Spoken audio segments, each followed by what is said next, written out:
Bueno, pues mira, ahora que está aquí Amalia, te voy a hacer una pregunta. Y Mario, nos lo aclaras. ¿Es verdad, es verdad que los editores, ya desde principios, mediados del siglo XX, aplican para poner la venta al público de un libro, para el precio de venta al público de un libro, la fórmula 5x5? ¿Es cierto eso? ¿Qué es? ¿Qué es? No sé cuál es la fórmula 5x5. Bueno, eso fue muy famoso, sobre todo en Estados Unidos, por lo visto lo han aplicado y dicen que se aplicaba también en Europa. Que es la siguiente: tú coges un libro y, bueno, manuscrito, y haces el cálculo, cuánto te cuesta sacarlo, tal y cual, te cuesta 3 euros, pongamos por caso. Pues lo que haces es multiplicar por 5 y lo que te dé por 5 es el precio de venta al público. No, para mí no. Ah, no, pero lo has oído o has... Sí, ahora que lo dices, sí. No sabía que se llamaba 5x5, pero si yo no funciono así. Bueno, era una fórmula, por lo visto, muy típica entre No tengo editores. fórmulas. Hace decir, directamente no funciona. Mario, y entonces en la cuestión fundamental de los contratos, supongo que es como cualquier negociación. Si una de las partes no suscribe un contrato y ese contrato se siente ofendida, sea el editor o sea el escritor, ya lo pongo, esto va a generar conflictos tarde, pronto o tarde. Cuando hay un agraviado siempre genera conflictos. Vosotros cuando tenéis consultas siempre es en torno al contrato. Principalmente, sí. Y dentro del contrato el capítulo de liquidación es un capítulo básico, porque la gente no entiende las liquidaciones, o están mal hechas, o decir, claro, medir la venta, se habla del método Nielsen, hay método indirecto, es cierto, hoy día yo creo que se hace un poquito menos que antes. Más que nada por Hacienda, más que porque nos tenga respeto a nosotros, porque hoy día la evasión de Hacienda exige operaciones, digamos, en negro muy amplias, y por evitar eso, al menos las grandes empresas acaban un poco sujetándose a lo... O sea, no creo que en este momento la defraudación sea muy alta. Donde yo veo, por ejemplo, una gran defraudación, y un tema que nunca lo hemos atacado como corresponde, son las devoluciones.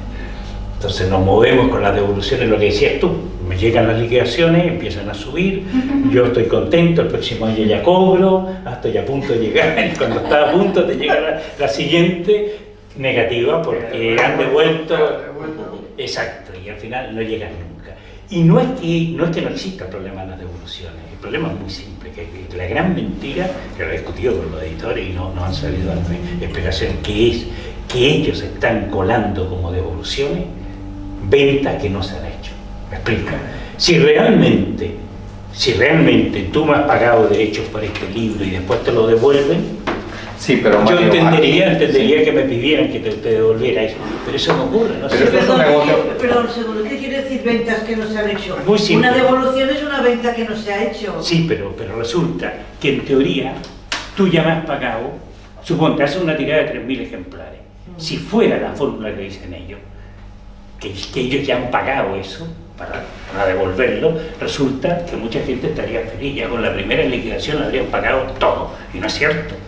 Ellos hacen una tirada, el propio sistema que ellos tienen, o sea, a diferencia del americano, por ejemplo, los americanos, cuando tú pides 5 libros, no sé, de Philip Roth, los recibe la librería y esos libros los compra, no se los quedan en depósito como aquí. Entonces, si esos libros de Philip Roth, que en este momento pues resulta que está de baja o no ha tenido ningún éxito, no los vende, pues pongamos de Michael Chabon, que está vivo.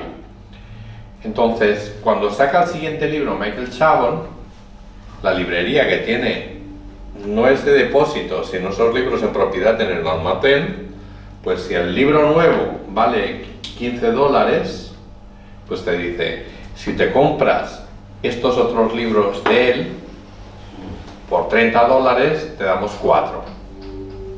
¿Me explico? Porque lo que le interesa es como una carnicería, o sea, en una carnicería tú compras la carne y si después de 3 días esa carne no la has vendido, o haces croquetas o lo que sea, o la tiras.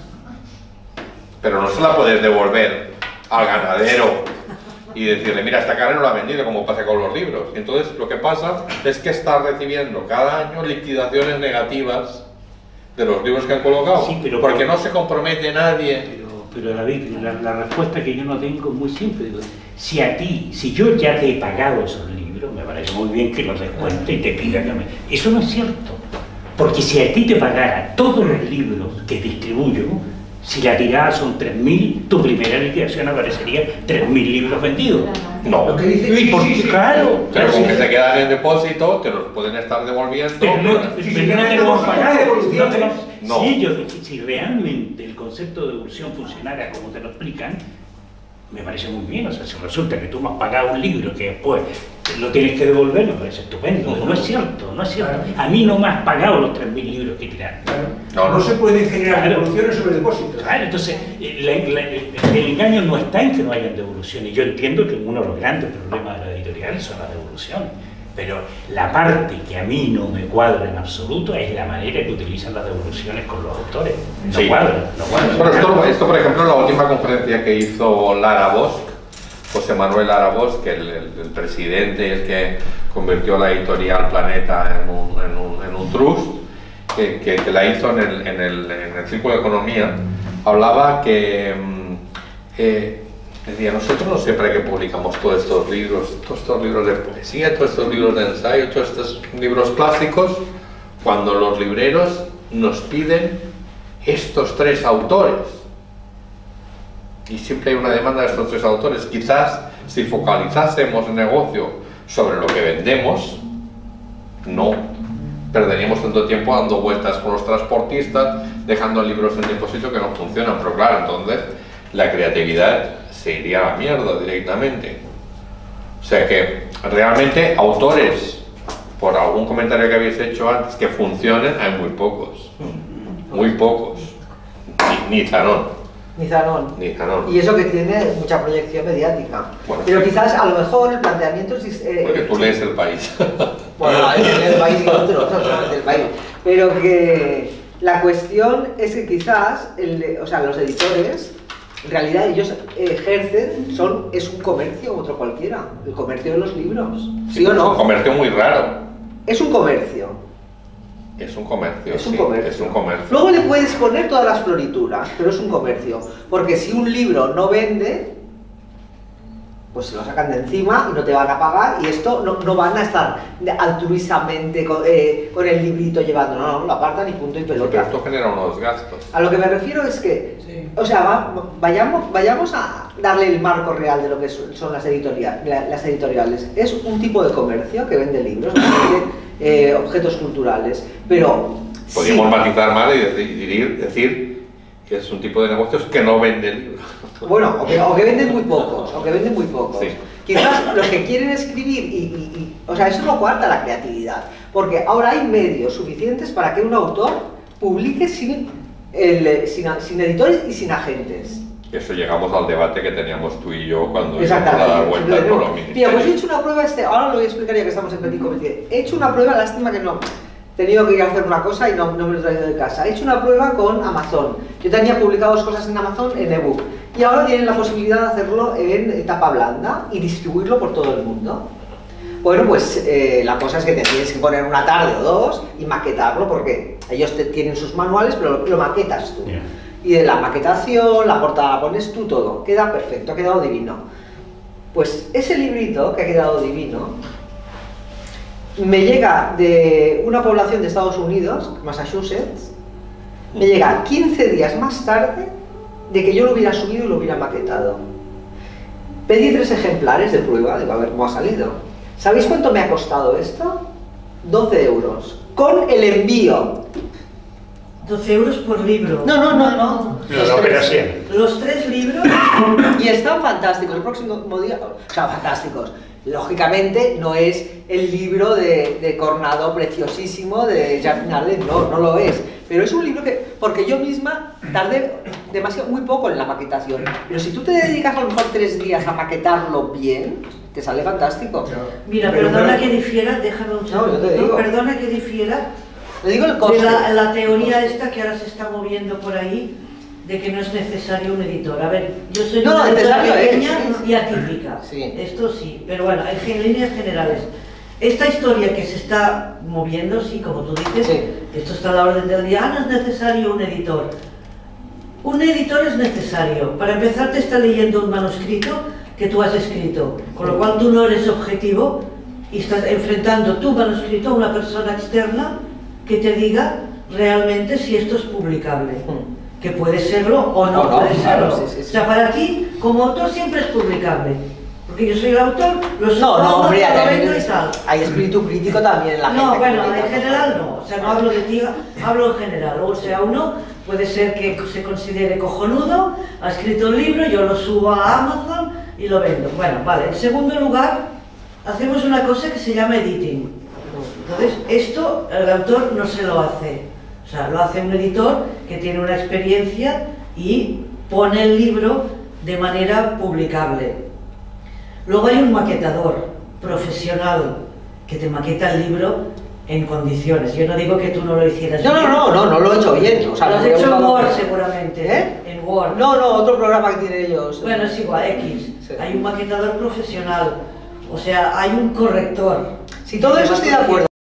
Hay un proceso para que este libro salga y sea mínimamente que tenga pero déjame un momento. Es que si yo le dice Amalia, pero es que Amalia, hoy en día hemos dado un paso más adelante. Claro. El editor está utilizando Amazon para editar. Yo conozco editores que editan a través de Amazon, los conozco, y funcionan, y editan a través de Amazon, son editores. Bueno, pues voy Y a hacen todo este proceso, hacen este proceso que dices tú, pero hacen. usan Amazon para editar. Sí. Hacen todo esto, pero su editor es Amazon. Ellos son intermediarios y ellos hacen este proceso. Ellos leen el libro, ellos lo hacen, tal, ellos ponen la portada y usan Amazon porque Amazon en 48 horas te coloca el libro en todo el mundo. Sí. Y porque el porcentaje que les llega al autor es mayor por este sistema. Que bueno, 70%. se han cargado todo se ha cargado. que funciona así. Y entonces, un tío de Lima tiene tu libro a las 48 horas porque trabajan on demand.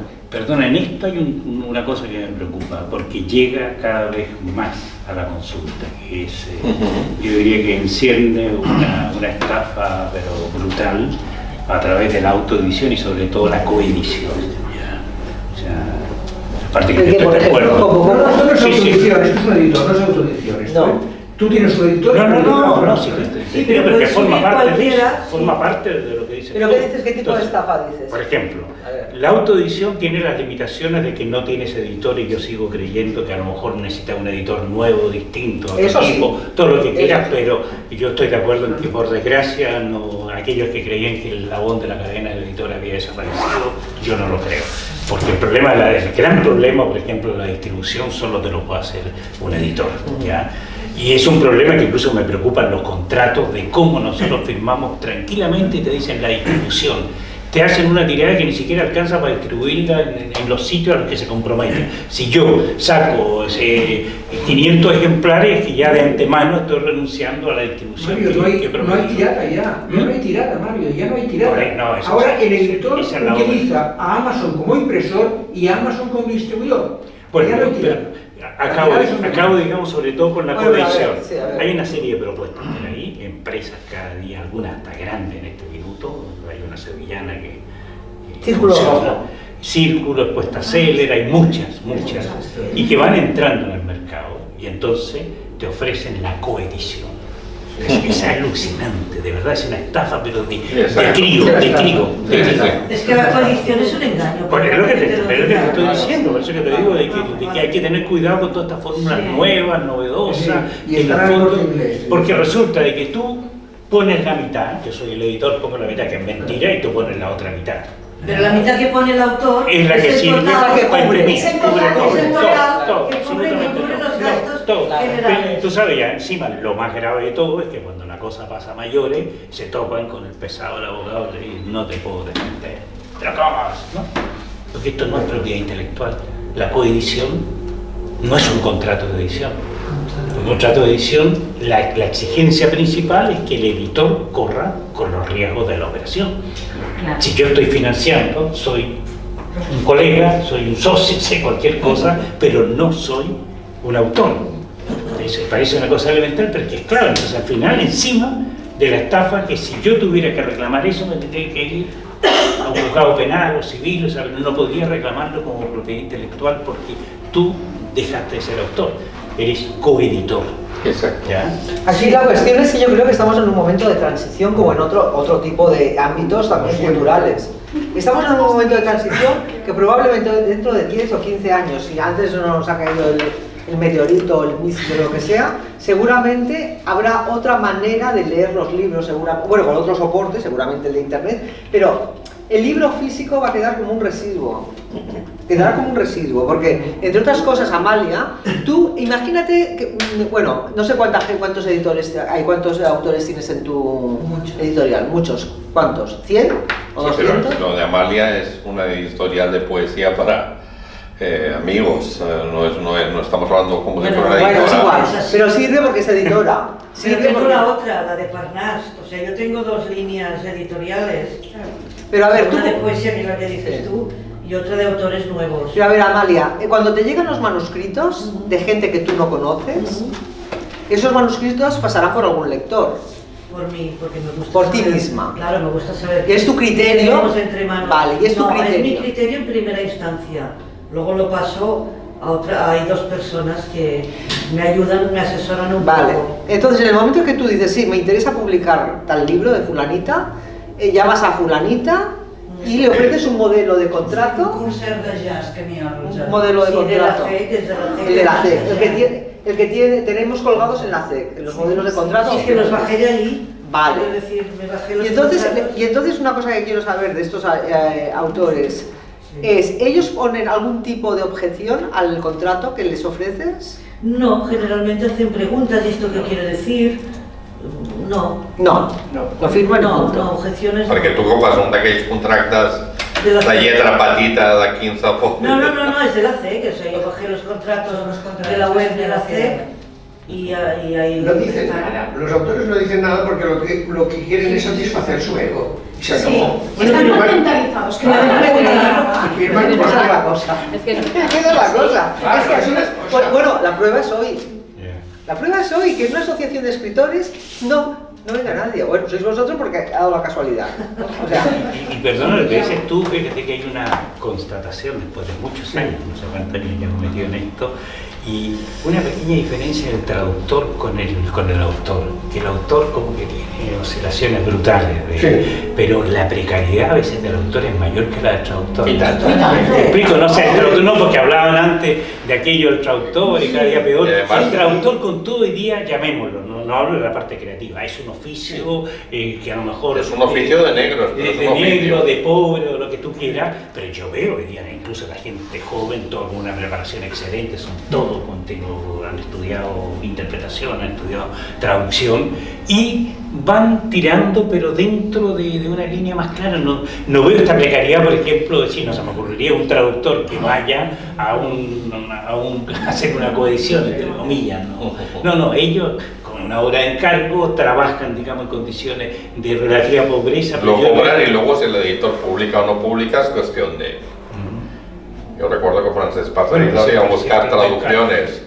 Cuando Lumen publicó a Lancelot, publicó una antología que la formaban La muerte de William Foster, el amo, El árbol en llamas, y el tercero que ya no lo publicaron porque no había funcionado. Lancelot es el de La soledad de corredor de fondo. Y me enteré que la traducción la había hecho Francesc Passarisas y fue a buscar, que no lo tenía Francesc tampoco, al final me lo dio Pepe Banjo. Estos poemas de que van, digo, pues son las cosas de la corrupción que lo escribo así en verso y los meto en endecasílabos y me lo paso bomba. Ya que no lo puedo publicar porque no hay nada demostrable. Y entonces salió uno que era autobiográfico, que era de cuando bebía café, pues tenía los libros ahí en el barrio de Gracia, no sé si alguno había estado, que por la noche, que bebía café, pues me iba allí, Manolo Vázquez Montalbán, y boom, y era como un pequeño panteón, porque había muchos libros de Manolo, toda una estantería, pero había otro que tenía 4, porque cuando algún autor me gusta, miro de tenerlo todo. Entonces iba por allí y me di cuenta de que era muy parecido a los nichos de un cementerio.